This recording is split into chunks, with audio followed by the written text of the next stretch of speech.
We're talking Alpines today on Pots and Trowels, and that's brought to you with the support of Cobra Garden and Darlac.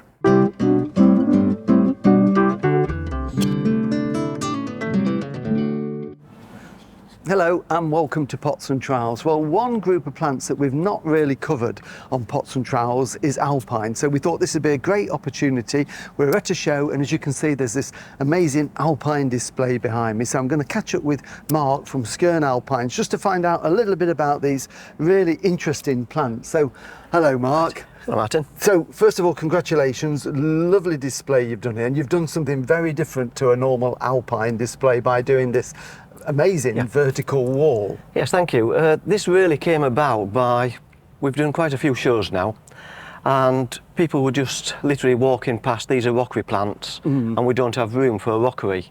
So we decided to show different ways that you can actually use the Alpines. Yeah.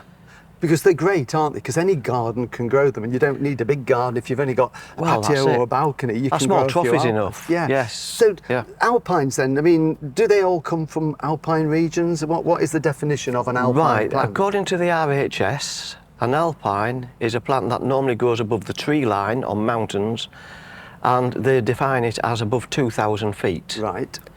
So they come from all areas of the world, to be honest with you. They are just from the Alps now. We do have one, which is the Macedonia magic carpet. That actually is a Mexican plant growing at 3,000 feet in a desert. Right. In this country, it'll only go down to -5. Okay, so it's a little bit more tender. Yes, but on the whole, the majority of Alpines, I suppose, are quite hardy plants because of where they grow. Yes, yeah. All the rest will go down to -10, -20 quite happily. Right, okay. Yeah. And soil conditions, what's... Very poor. The poorest soil you can find. We normally say a Johnny Swan, mixed 50-50 with sharp sand and grit. Okay, because where they'd be growing on the mountains in the scree, the water, they get the rain, but I suppose it runs away from them. So again, the majority, especially the sedums, they're quite happy in dry, arid conditions and full sun in the UK. Okay. One of the things I noticed you've got, I mean, you've got as well, we'll talk more about the vertical wall here, but you've also done some little beds, raised beds, which again, people could easily do on a patio. You could make a small raised bed. It wouldn't need to be as big as that. And you've got your own little scree garden there.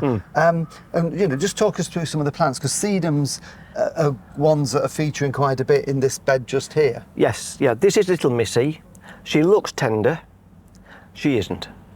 She will actually go down to -10, -15. Really? Yeah, the only thing with sedums is in winter, they need to have dryish roots. Okay. They don't like bog at all. That's the reason you've got to make sure they're in that got to be well drained. So the worst thing you could do is pop them into a multi-purpose compost that's going to get claggy. Exactly, yeah. Okay. It almost looks a little bit like thyme, doesn't it? It does. It's pretty, that. And does that spread? Does it make She's a very good spreader, yeah. We do have one actually, I think it's there's one up at the top there, actually. Right, that's, these are literally cuttings, which are probably around about 6 months old.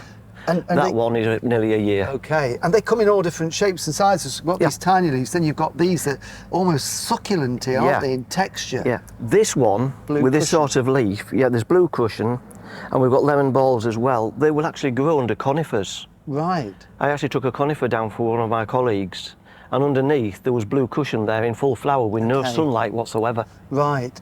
And well, I mean, that's got that lovely sort of bluey green foliage, very architectural. It's evergreen, it doesn't die down, does it? That's right. Yep. Most of the sedums are evergreen, and they keep that colour all year round. And this one has gorgeous yellow flowers on the blue. Right, okay, so it's really they've yet stunning. to come. Yes. Good. I noticed there's one at the back just starting to flower. What's that one? That is Sedum Atlantis. It actually won Plant of the Year at Chelsea in 2019. Right.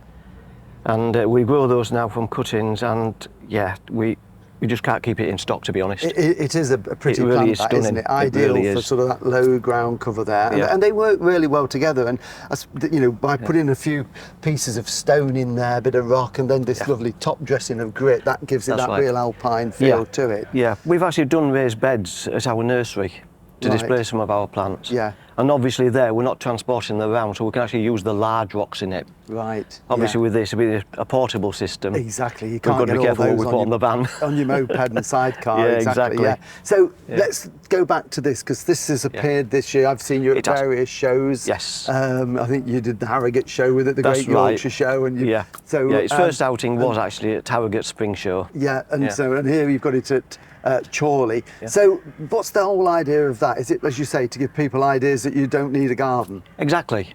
And if you've got an ugly wall, a sectional concrete building, something like that you want to cover, it's quite easy just to knock this up in a matter of minutes. Make sure it's secure, that's the thing, because there is some weight there. Yeah. And bolt it to the wall or the fence, and you have an instant garden. And am I thinking you made it originally from, you got the idea from pallets? That's right, you yeah. could It was modify an old pallet? Somebody had put on the internet a strawberry garden in a pallet, vertical pallet. And I thought, well, yeah, strawberries do work well with it, but sedums would as well, and some of the other alpines that tend to have a trailing habit. So that's what we've done. We've put in a few of the campanulas and some of the sedums. In fact, there's an arenaria there as well. The arenaria actually holds a world record. It is a plant growing at the highest altitude. Oh, right. It grows at over 20,000 feet. Wow. So it's going to be pretty tough in our English gardens, isn't it? Yeah. And if you were doing something like this, what aspect would that be better on? North, south, east, It west? would be better on a south to a southeasterly, to be honest. Because of so it gets the sunlight. Get the sunlight on it, yes. You can put it on a different aspect, but the less sun, you'll get less flower. Okay. Yeah, I think that's a really good idea. Like you say, if you've got an ugly building or a wall, you can just get, and it doesn't have to be as big as that, does it? You can do it on any scale. Well, that's right. And it could also just be in a small patio. Yeah. Yeah. Just looking at because you're here obviously to sell plants as well. I mean, you're based in East Yorkshire, aren't you? Yeah. But do you sell from the nursery? We do. Yes. Yeah. We're open every day except for Tuesday and Wednesday. They're our catch-up days on the nursery. Okay. When you're not at shows as well. Yeah. No, just look at sempervivums. These are, I remember when I was an apprentice many years ago, we used to grow these different types and use them in the old-fashioned carpet bedding, which you still see a little bit of. It's great. But they've got really popular again in recent years, haven't they? They have, yeah, in roof gardens especially. Yeah. Yeah. Because they will almost grow in no soil. That's right. They grow between slates and roof tiles, won't they? That's exactly it, yes. So if in a pot, they'd be great. If you going away on holiday and don't water, they'd survive. Yeah. Likewise with the sedums. That's the reason why we went into alpines really, was because the nursery we took over was bedding plants. And both myself and Debbie worked 12-hour shifts for the NHS. And the bedding plants didn't like to go with water for 12 hours, so we had a problem. So we've gone into alpines mainly because of that, and the fact we're a small nursery as well, so we can't really do the big stuff. No. So yeah, they are very good for being left with no water for weeks. Right. Yeah. It's ideal if you're not. They are ideal. So how many different types of alpines do you grow? I mean, you've not got everything here because some are seasonal. No, but... exactly. Throughout the year, we probably stock somewhere in the region of about 350 different varieties. Okay. To the point where we have difficulties listing them all on the website.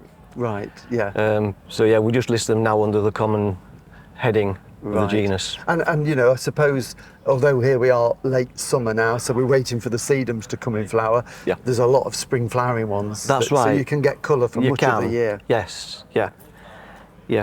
We grow most of ours from cuttings. We do not force anything on the nursery. Right. So what you see on our nursery in flower, it will flower at that time in your garden, hopefully, in the UK.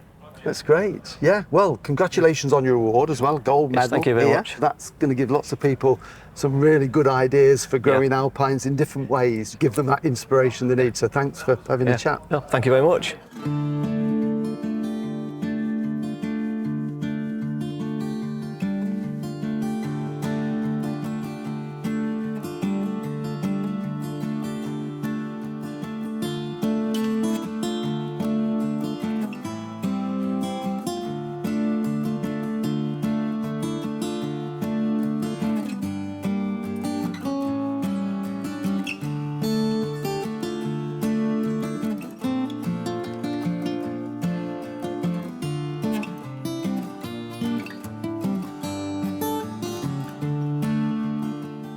Well, thank you for watching Pots and Trowels, and we'll leave Debbie watering the alpines there. We'll be back again next week, so we'll see you then. Bye.